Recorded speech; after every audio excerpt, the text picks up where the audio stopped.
Bora para mais um vídeo aqui do Nerd All-Star, a morte do Superman, história completa, 3, 2, 1, play. A morte do Superman.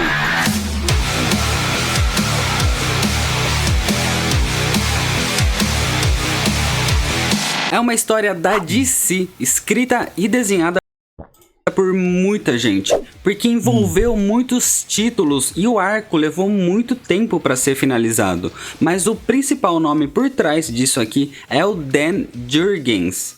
Foi feito no ano de 1993. Resumindo a história, o Superman morre. E é isso.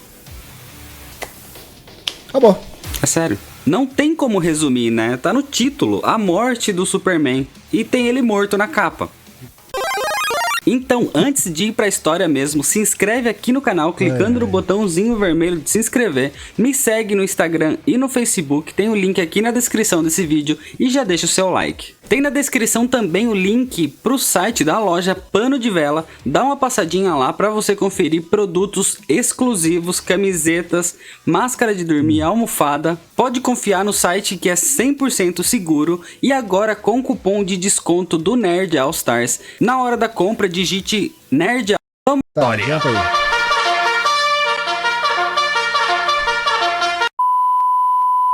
Antes de começar mesmo, eu quero contar aqui bem rapidinho um pouco sobre a origem do Apocalipse. Há muito tempo atrás, existia um planeta por aí que era habitado por monstros horríveis e totalmente violento. Era dito que só as espécies mais perigosas viviam nesse planeta. Inclusive o ar desse planeta também era tóxico.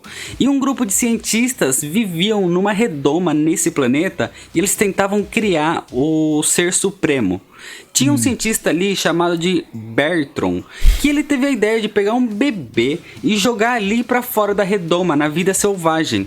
Imediatamente o bebê foi morto, é lógico.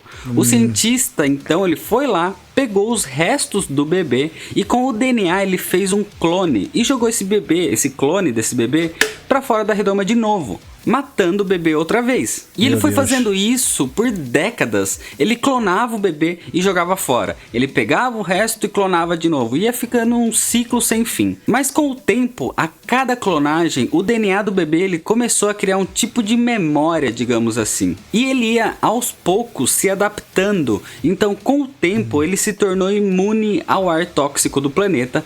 Ele começou a ter a pele cinza, com os ossos expostos assim para fora, até que um dia ele começou a se defender dos monstros. Ele aprendeu isso.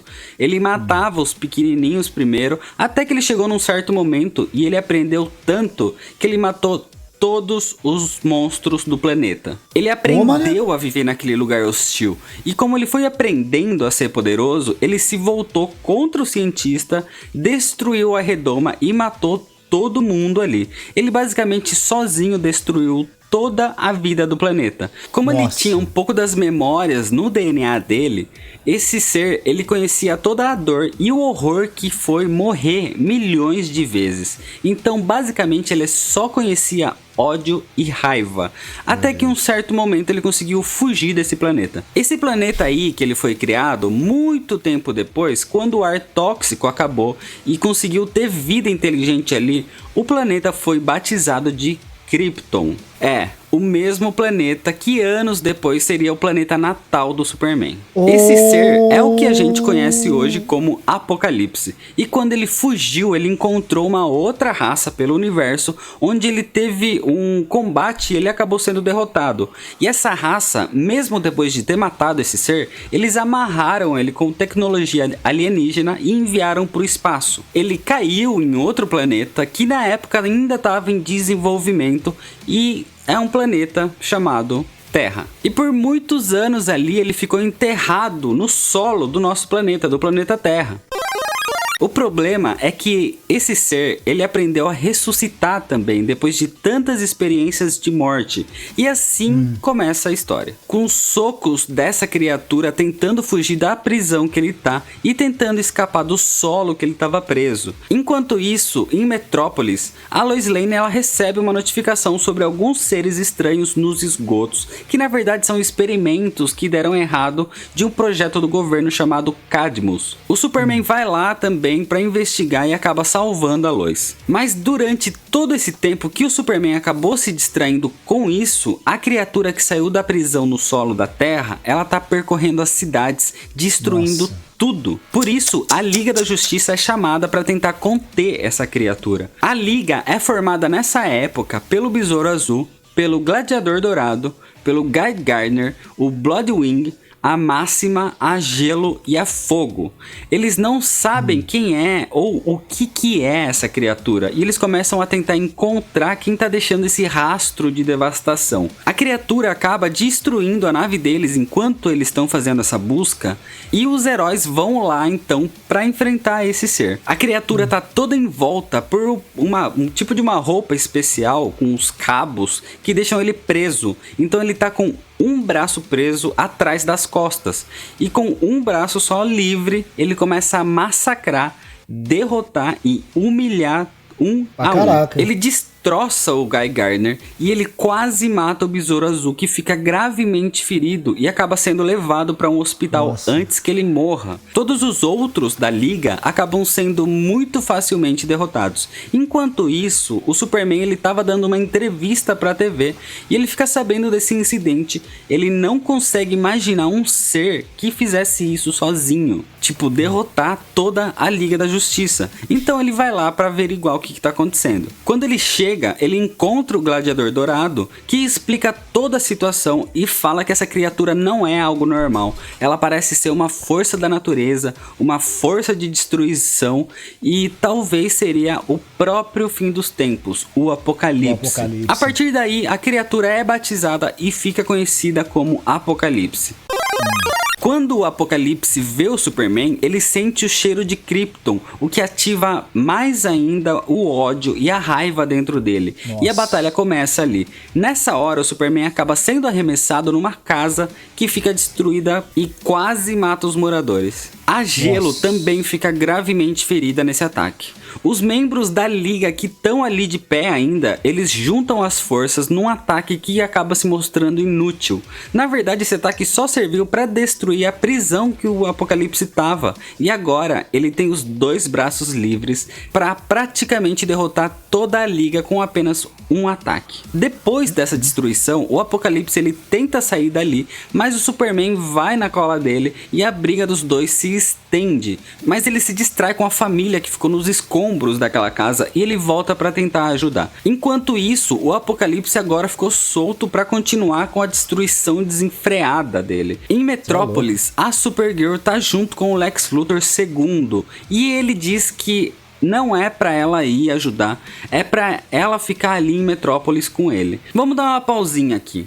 Esse Lex, na verdade, não é o Lex original. Ele é o Lex Luthor II. Ele é considerado o filho do Lex original. Mas, na verdade, mais pra frente, a gente descobre que ele era um clone do original, na verdade. E essa Supergirl também não é a original. Ela é uma transmorfa. O nome dela é Matrix, ou Matrix. Então, pra diferenciar, a gente conhece ela como Supergirl Matrix. Voltando pra história, o Superman e a Máxima alcançam o Apocalipse, mas ele quase mata a Máxima, que fica aos cuidados do Guardião, que inclusive foi criado pelo projeto Cadmus também. O Apocalipse ele continua deixando destruição por onde ele passa, e ele chega num supermercado e ele vê uma TV falando sobre um evento que vai acontecer em Metrópolis. E é claro que isso chama a atenção dele e ele parte para Metrópolis. O Superman tenta parar ele a todo custo, mas ele não consegue. Eles acabam chegando numa instalação do Cadmus que acaba sendo destruída. Durante a batalha, onde inclusive o Superman ele percebe que, mesmo com todo o desgaste da briga ali, o Apocalipse não enfraqueceu nem um pouco. O que acaba sendo meio aterrorizante, porque a gente vê que o Superman ele tá meio que sendo derrotado. E se ele não consegue derrotar o vilão, não tem mais ninguém que vai conseguir. Nessa hora, a Lois aparece com o Jimmy Olsen para fazer a reportagem sobre a batalha. Com isso, os pais do Superman eles estão assistindo isso pela TV, completamente apreensivos. vendo toda a destruição e a dificuldade que o Superman tá tendo para vencer. Depois de uma explosão na base do Cadmus por causa da luta, a Supergirl Matrix ela decide que ela não pode mais ficar esperando e ela vai pra luta também. Mas com um único soco, o Apocalipse praticamente destrói ela. A batalha começa a se arrastar por toda a metrópolis, deixando destruição por onde eles passam. O Superman sabe o que tá por vir e ele tira o helicóptero da Lois dali e ele aproveita meio que para se despedir dela.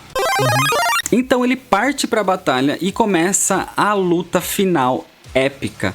O Superman ele diz que para destruir o Apocalipse ele tem que ser tão violento quanto, e começa uma trocação de soco ali. Você vê na cara deles a dor e a exaustão em cada golpe. É sangue para todo lado e num último golpe os dois caem. Todo mundo vendo o sacrifício que o Superman fez para salvar a Metrópolis e toda a Terra.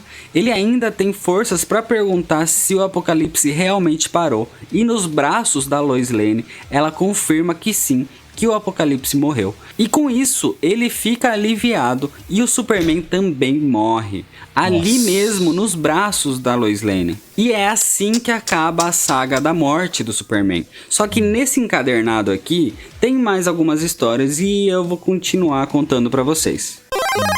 Começando com o funeral para um amigo. É mostrado o Guardião tentando ressuscitar o Superman e nada dá certo. O Luthor II recuperando a quase morta Supergirl Matrix, a Lois Lane lamentando a perda do Superman, lembrando que nessa época ela e o Clark eles estavam noivos, quase para se casar, e acontece uma coisa dessa.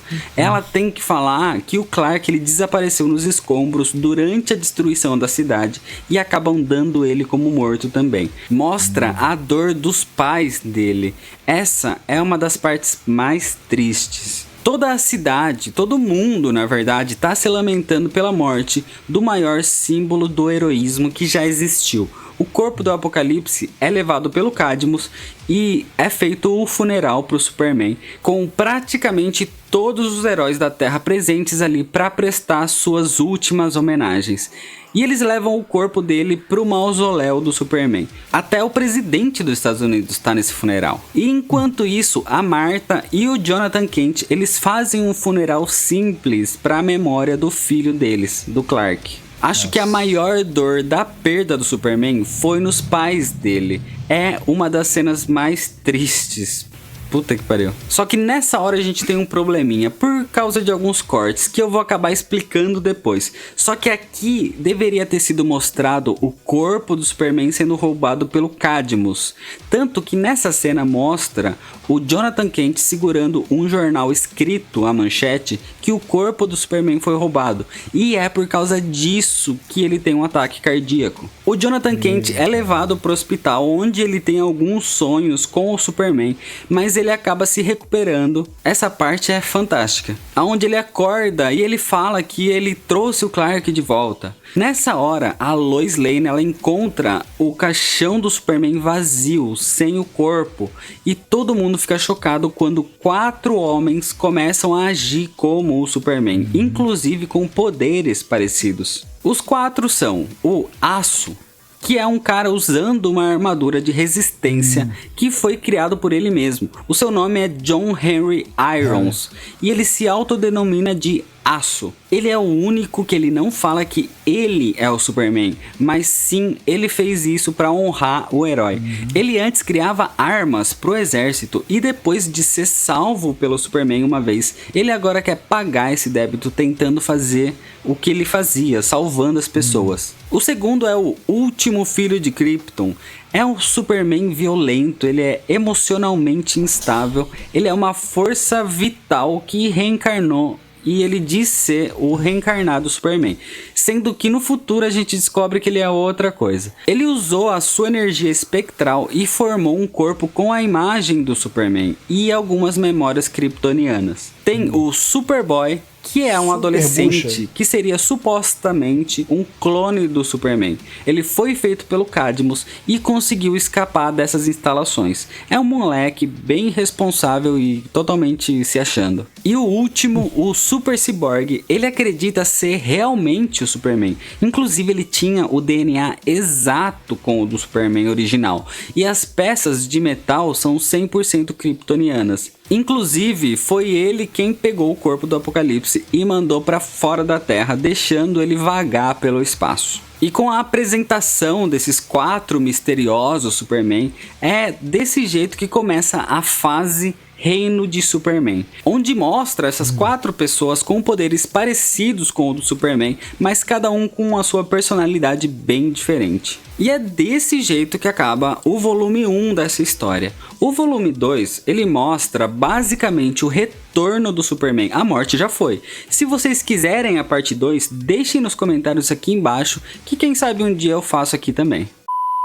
Fim dos spoilers. A história é boa, é um marco nas histórias em quadrinhos, não só do Superman, mas quadrinhos em geral, porque mostra que os heróis não são invulneráveis, eles podem até chegar a morrer. Tudo aqui foi bem rápido, dinâmico e cheio de ação, como realmente deveria ser. Mas não é uma história perfeita.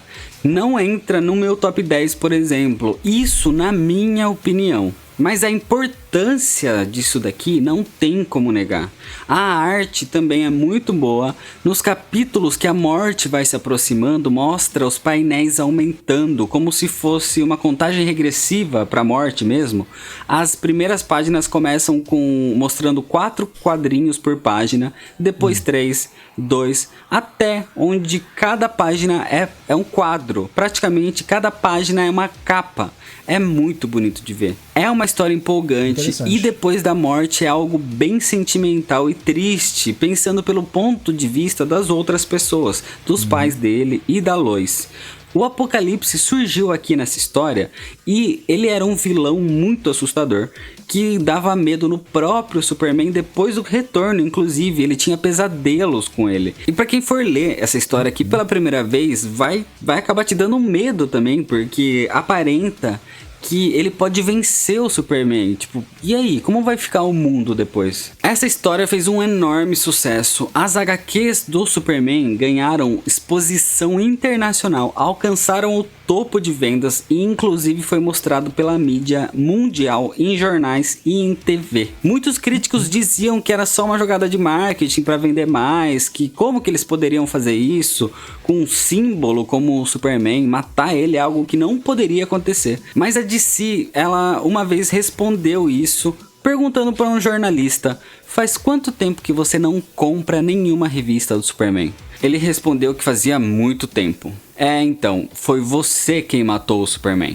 E queira ou não, a jogada deu certo, porque depois disso as vendas dos quadrinhos do Superman cresceram, significativamente. Nessa época, morrer nos quadrinhos era um negócio meio raro. Então, na época, o impacto foi extremamente forte. Hoje a gente sabe que se alguém morrer, logo depois volta, ou se muda o status, depois volta de novo. Mas naquela época foi muito impactante. E essa história foi uma das inspirações para o filme Batman vs Superman.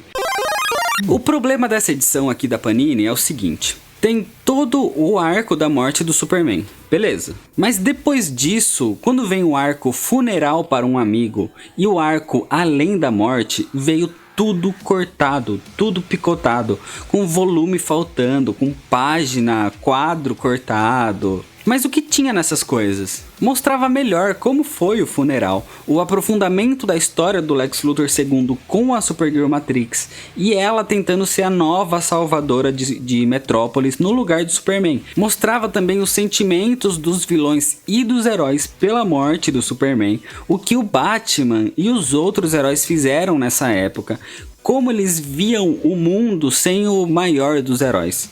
Tem uma historinha sobre o Mitchell, que é o cara que teve a casa destruída. Tem uma página com o Lobo, que ele fica indignado que o Superman morreu e não foi ele quem matou. Mas todas essas histórias cortadas fazem diferença pra trama como um todo? Na verdade não. É mais legal pra ver o sentimento e o impacto que causou a morte em todo mundo. Mas tem algumas coisas que eu acho que fariam a diferença sim, que explicariam melhor algumas coisas que não entendo por que ficaram de fora. Como, por exemplo, o roubo do corpo do Superman pela Cadmus, que foi o gatilho pro infarto do Jonathan Kent. Por que isso não tá na história? Mas isso na verdade não é um erro da Panini, isso veio da DC. O encadernado da própria DC nos Estados Unidos foi lançado assim em 2007, com essas coisas faltando. E a Panini usou esse encadernado para lançar essa história no Brasil. Mas eu acho que foi um grande erro ter cortado essas coisas, mas fazer o que, né? Eu vou deixar o link dessa história aqui na descrição desse vídeo para quem quiser ler essa HQ em formato digital. Então é isso, se você ainda não é inscrito, clica no botão vermelho aqui de se inscrever, deixa seu like se você gostou desse vídeo, deixa seu comentário falando o que você achou dessa história, me segue lá no Instagram pra ficar por dentro das novidades. Muito obrigado, valeu e até mais. Valeu, até mais. Bom, tá aí, gente, isso daí foi mais um vídeo do Nerd All-Star trazendo pra nós agora sobre a morte do Superman. E esse também, assim como o outro filme aí do Batman, eu também só vi o filme mesmo, a animação no caso. Eu particularmente gostei pra caraca. O Apocalipse ele tá muito overpower, tá ligado? Ao ponto de matar o Superman, né? E deixar a Liga da Justiça ali toda caída. Um dos que mais sofreram que eu vi na animação foi o Hal Jordan, né? Que lá ele tá todo mitidão e apanha para um caralho. Mas aqui já mudou até a formação da Liga da Justiça nessa HQ. Eu nem sabia dessa formação aí, tá? Mas é isso, gente. Espero que tenham curtido. Eu vou deixar o link desse vídeo aí na descrição, tá? Eu curti pra caramba de ter visto o filme com vocês e agora conhecer um pouco também pela perspectiva da HQ, que pelo que eu vi aqui não mudou muito, mas é isso, tá? Tamo junto, até a próxima e valeu.